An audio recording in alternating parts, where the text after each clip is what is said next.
2021 সালে সামরিক অভ্যুত্থানের মধ্য দিয়ে মিয়ানমারের ক্ষমতা দখল করে জান্তা বাহিনী উৎখাত করা হয় দেশটির গণতন্ত্রপন্থী নেত্রী অং সান সুচিকে।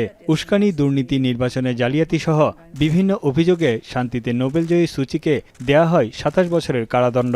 কারাবন্দী 80 বছর বয়সী এই নেত্রী কেমন আছেন তা কেউ জানে না, এমনকি তার পরিবারের কাছেও এ বিষয়ে কোনো তথ্য নেই।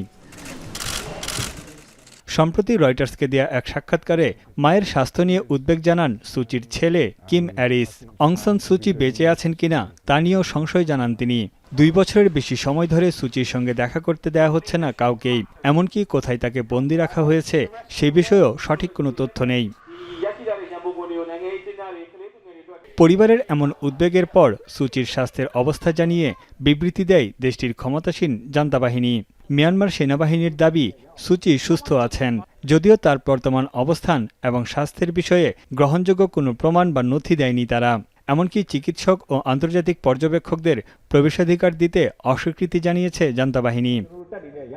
প্রতিক্রিয়ায় ছেলে অ্যারিস বলেন, তার মা সুস্থ আছেন, এ ব্যাপারে মেডিকেল রিপোর্ট বা প্রমাণ দাখিল করতে হবে তাদের। তবে এ বিষয়ে মন্তব্য করতে রাজি হয়নি মিয়ানমার সরকার।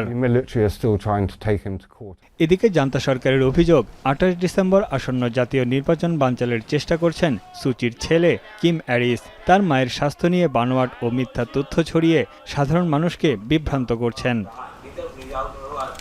সামরিক অভ্যুত্থানের পর থেকেই অস্থিতিশীল মিয়ানমার। 2020 সালের পর প্রথমবারের মতো দেশটিতে সাধারণ নির্বাচন হচ্ছে, যদিও এরই মধ্যে নির্বাচনকে ভুয়া ও অবৈধ বলে প্রত্যাখ্যান করেছেন সুচির ছেলে কিম অ্যারিস। এটিকে সামরিক শাসনের বৈধতা দেওয়ার কৌশল বলেও মনে করছে অনেকে। তানভীর জনি, এখন বিশ্ব।